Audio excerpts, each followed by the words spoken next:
here for Shifter, a channel all about urban cycling and bike commuting. What's your favorite bike movie? Do you go highbrow and pick Bicycle Thieves, the Italian neo-realist drama about a father's search for dignity in post-war Italy?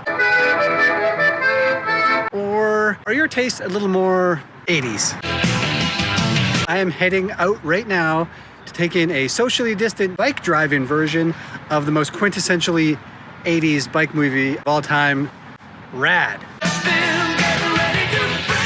Now, I haven't seen Rad since I was a kid, and I wanted to do a video about it because it's a really interesting movie, not only for bike nerds like me, but also just for the fact that it's got this crazy cult movie story behind it. For those who don't know, Rad is basically a BMX movie from 1986. It was directed by Hal Needham, the famous stuntman turned director, who, maybe coincidentally, was probably the model for Brad Pitt in Once Upon a Time in Hollywood. Anyway, it's about a teenage kid who falls in love with BMX, and I can't remember it. I haven't seen it in so many years, but all I remember is it's got some great 80s power ballads and a feel-good climax. So Rad hit the theaters and lasted like a day and a half and then faded away and everybody forgot about it. It was a bit of a flop and pretty much forgotten. But it did come out at the height of the BMX boom of the 80s, and it was a BMX movie, so there was this sort of core group of BMX fans who loved the movie. It kind of rested that way for a long time, but slowly interest kind of revived, and it's really become, in an interesting way, like maybe the ultimate in cult movies. Why do I say that? So about 6 or 7 years ago, here in Calgary, a great little festival called the Calgary Underground Film Festival got the cast back together for the 25th anniversary of Rad. And ever since then, things seem to have taken off. The cast kind of got back together, rediscovered that there was an audience out there for this movie. The sort of cult popularity of Rad has exploded. A couple years ago, The Guardian in the UK measured the difference on Rotten Tomatoes between what critics said about a movie and what fans said about a movie. So they measured the difference between movies that critics hated but fans love, and guess what number one was?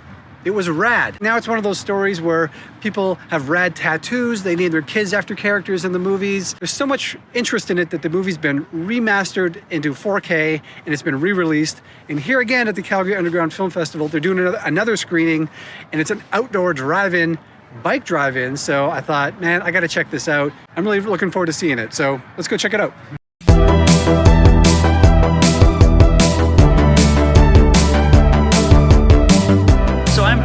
One of the lead programmers for the Calgary Underground Film Festival. We're here to see Rad, yeah. Big 4K restoration that just got completed earlier this year when we put on our event with a few other groups back in 2011 for the 25th anniversary, and people came from all over North America to see it and traveled up. I think it really cemented just how big this film is for some people. Critics absolutely do not love this movie. It is beloved by audiences. I think it comes from a very specific kind of time and place and ethos. It is just such a product of 1986. It's so late 80s ethos, I think. I mean, there were other BMX films, but I don't think anything kind of caught on quite like Rad did.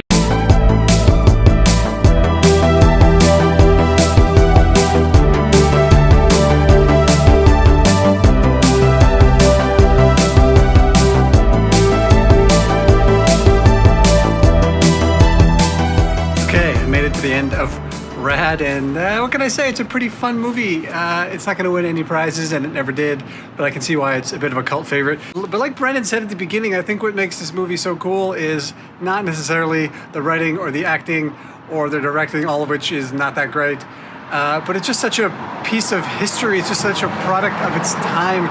It's just so 80s in every possible way. It's got the corporate villain. It's got the teenage love interest, which is very unsexy. The working class hero with a single mom who faces off against the preppy rich kids who come to town. And the preppy rich kids tend to be blonde and tend to have feathered hair. The soundtrack is amazing. It's got all these, that keyboard rock crescendo at the climax of the movie. It's got all those elements put into one. I think that really explains why it's such a cult favorite. But one thing that I really took from this movie, and this is interesting because I see this in a lot of what you call bike movies, is what does the bike mean? And in this movie, I think the bike is a symbol of freedom. The hero, Karoo, actually says in this movie at some point that the bike is freedom for him. And you see this theme through a lot of bike movies, even things like E.T. or the Goonies movies from the 80s. The bike is like the vehicle for the kids to get away from their parents.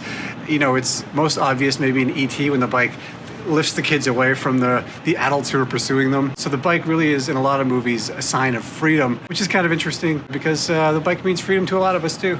It's good 80s fun, and I enjoyed it, and being at a bike drive-in was pretty good too. Anyway, thanks for watching. See you next time.